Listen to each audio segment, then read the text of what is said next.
우리는 어제 말씀을 통해서 일곱 교회 네가 보고 듣고 한 것을 다 전하고 가르쳐 지키게 행하라. 그런 복이 있다. 이렇게 말씀을 받았습니다. 오늘은 그 첫 번째 교회 이제 그 에베소 교회를 보겠는데요.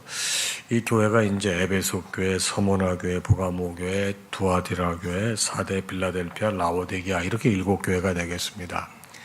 근데 이 교회는 당시 시간으로 보게 되면 한 시대를 의미했지만 영적으로는 지금까지 이 사도 시대부터 지금 우리가 신앙생활하는 이 종말 시대까지를 다 관통하고 있는 교회를 상징적으로 말합니다. 예를 들면 오늘 보게 될 에베소 교회 같은 경우는 이 사도 시대를 말하는데 이 바로 복음의 열매를 맺기 시작한 초대 교회를 의미하는 겁니다. 이제 우리가 내일 보게 될 선문화 교회는 순교의 시대를 말하는데 극심한 박해 속에서 믿음을 지킨 이 속사도 시대. 그러니까 사도는 예수님의 얼굴을 직접 본 사람이지만 속사도는 사도의 얼굴을 본 사람을 속사도라고 합니다. 그때는 아주 초대교회의 핍박이 많았죠. 세 번째가 이제 버가모 교회인데 이건 국교 시대가 되겠습니다. 주 313년 로마의 콘스탄틴 황제는 기독교를 국교로 선포하게 됩니다. 바로 로마의 국교로 인정된 후 이 정치와 교회가 이제 혼합되는 그런 시대를 우리가 국교 시대라고 합니다. 그 다음에 두아디라 교회인데 두아디라 교회는 암흑 시대입니다. 이 국교로 기독교가 인정되고 난 다음에 그 아래 급속도로 이방 종교들의 사상이 들어오기 시작해서 정말로 이제 이 기독교의 순수성을 상실하고 깜깜한 암흑 시대가 되는 거죠. 그래서 지금도 보게 되면 우리 가톨릭에는 그때 암흑 시대의 영향이 지금도 많이 있어요. 여러분 그 바티칸 가보게 되면 그 베드로 성당이 있지 않습니까? 여러분 거기에 보게 되면 이단의 상징들이 많이 있습니다. 그거를 이제 알게 되면 되게 답답한데요. 당시 시대적으로 그런 영향이 있었다. 다음에 이제 사대교회인데 사대교회는 종교개혁 시대입니다.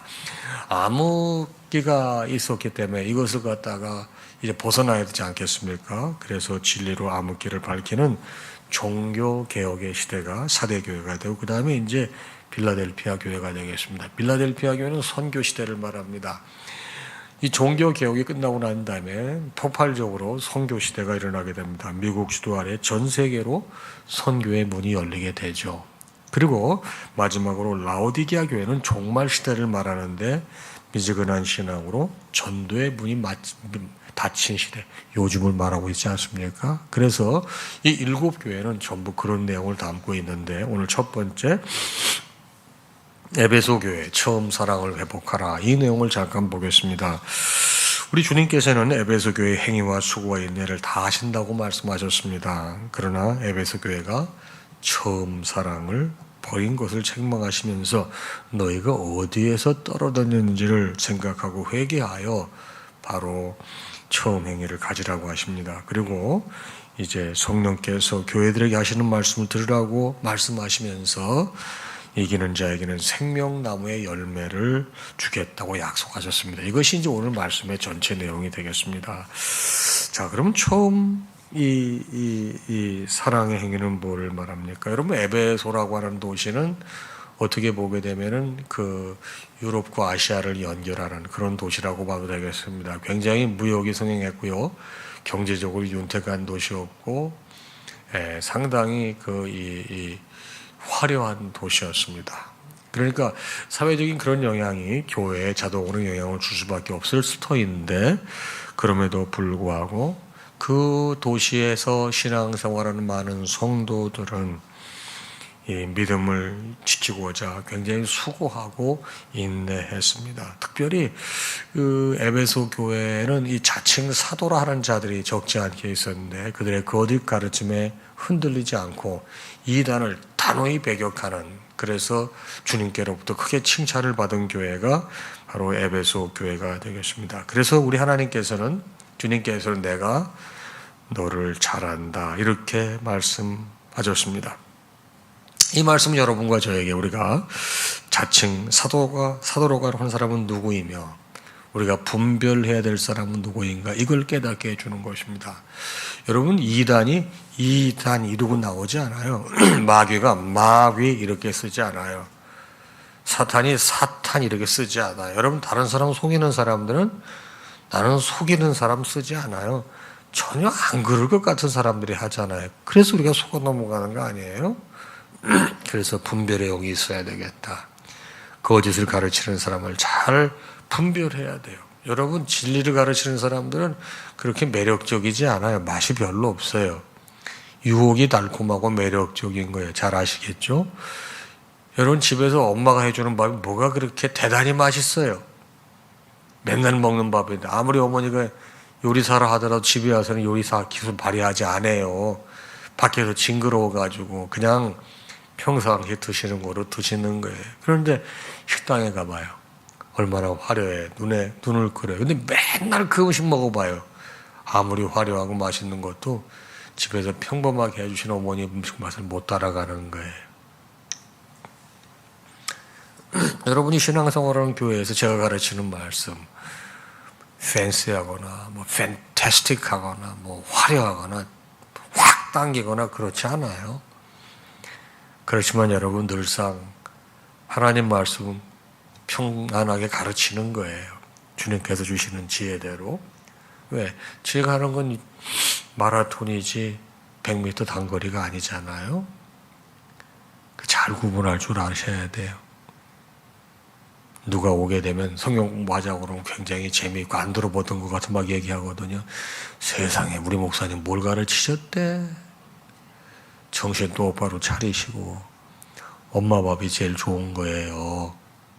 자, 오늘 아침 에베소 교회에 대해서 우리 예수님께서 칭찬하신 것, 네가 이 달을 단호히 배격한 거에 대해서 칭찬하셨습니다. 두 번째는 뭡니까? 회개를 통한 회복입니다.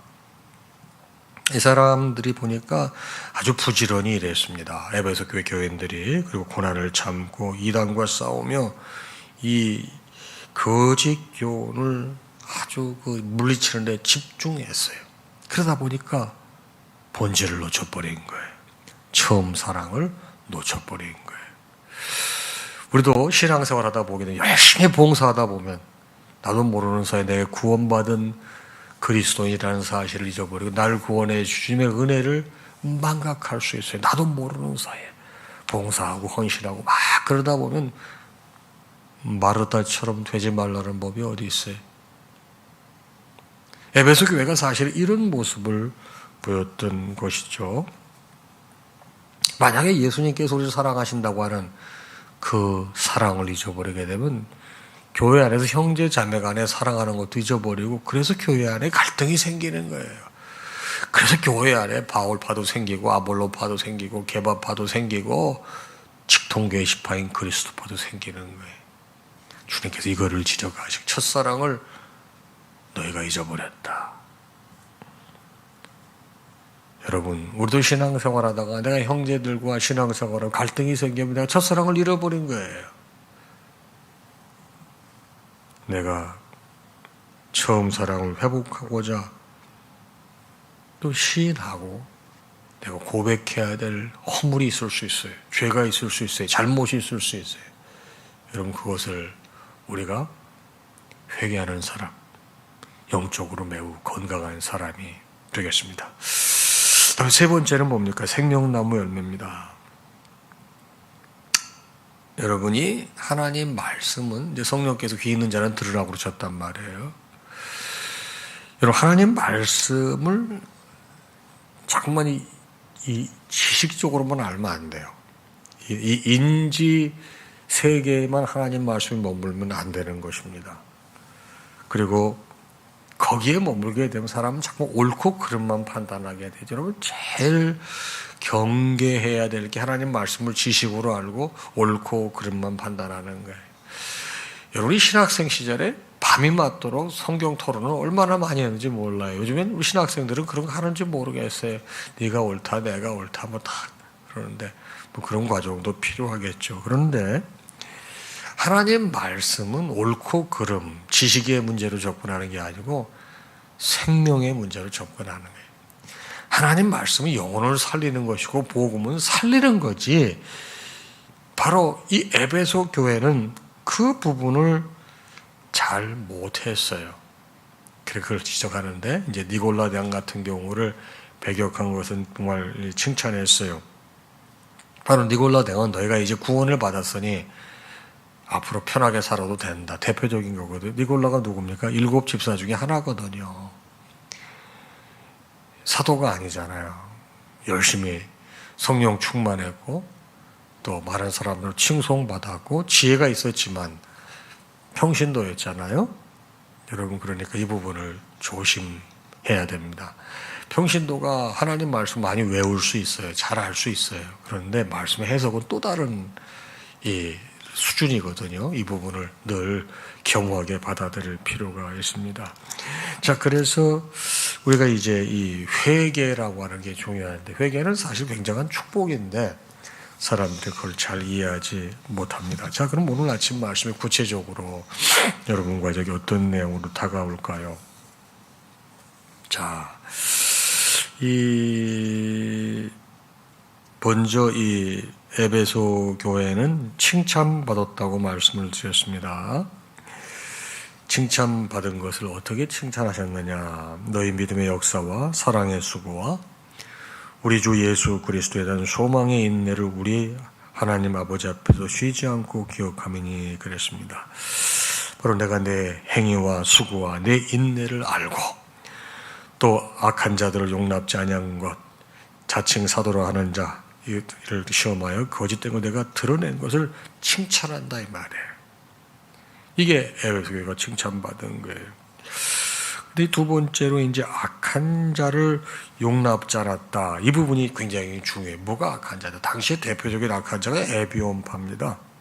이 사람들은 율법으로 구원에 이른다고 그랬어요.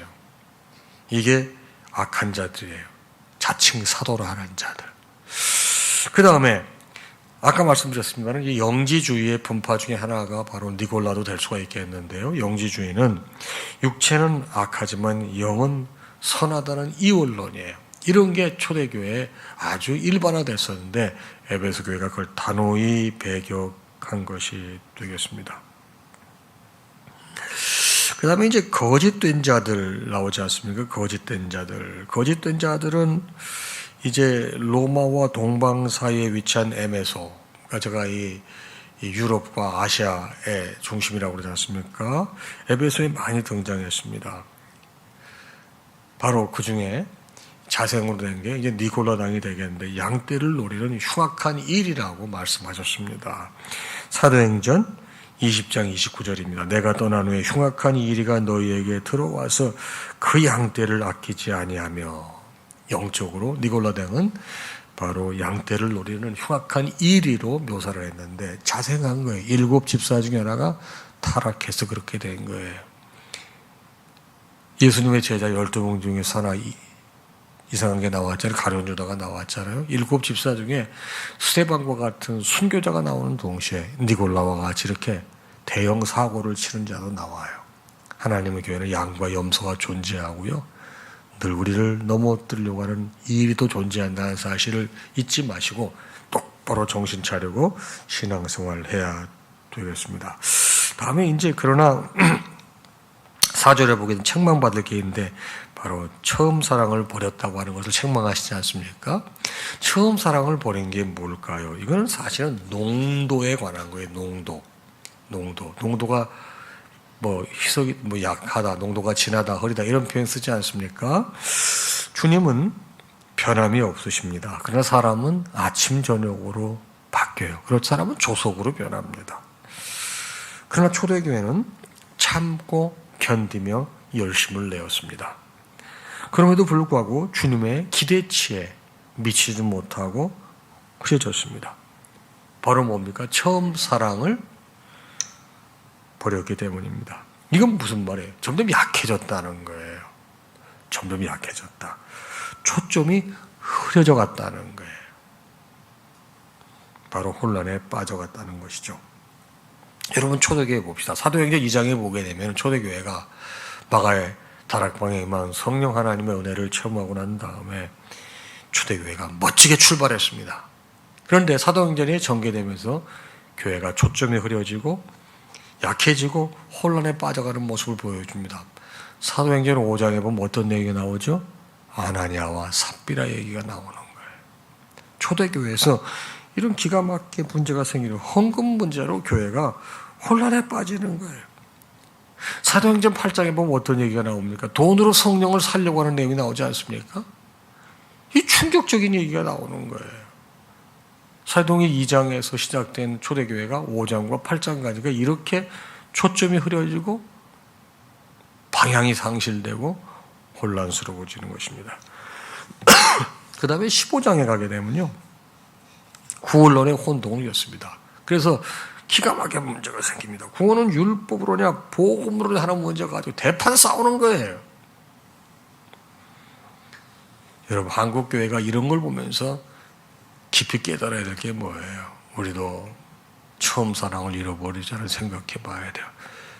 여러분, 1907년 평양 대부흥운동이 있었어요. 지금 2021년을 살고 있는데 우리의 믿음 상태는 어떤가 한번 깊이 볼 필요가 있는 것입니다. 그러면서 5절에 너희는 어디서 떨어진 걸 생각하고 회개하여 처음 행위를 가지라고 했습니다. 여기에 중요한 게 생각 없이 감정만에 회개하는 죄를 되풀이하게 만들어요. 생각 없이 감정만으로 회개하는 거. 회개 없는 생각을 뉘우칠 뿐이에요. 우리는 생각하고 그것을 가지고 회개하는 게 필요한 거예요. 그래서 오늘 말씀은 어디서 떨어진 것을 생각하고 그리고 회개의 처음 행위를 가지라고 말씀하고 있습니다. 여러분, 회개는 우리 성도들에게 주어진 가장 큰 축복입니다. 왜요? 회개하게 되면 회개한 죄는 우리 주님께서 기억하지 않으시기 때문에 그래. 죄의 질, 죄의 기간, 죄의 무게, 죄의 형태 묻지 않으셔요. 여러분, 계시록 왜 공부해야 되는 줄 아십니까? 계시록 22장 14절에 이런 말씀이 있어요. 그 두루마기를 빠는 자들은 복이 있나니 그랬습니다. 두루마기가 뭐예요? 옷 아니에요? 옷은 믿음의 행실을 의미하는 거거든요. 그러니까 그것만 빤다는 것은 그 믿음의 행위를 의미하기 때문에, 행실을 의미하기 때문에 그것을 빤다는 것은 바로 회개한다는 것이에요.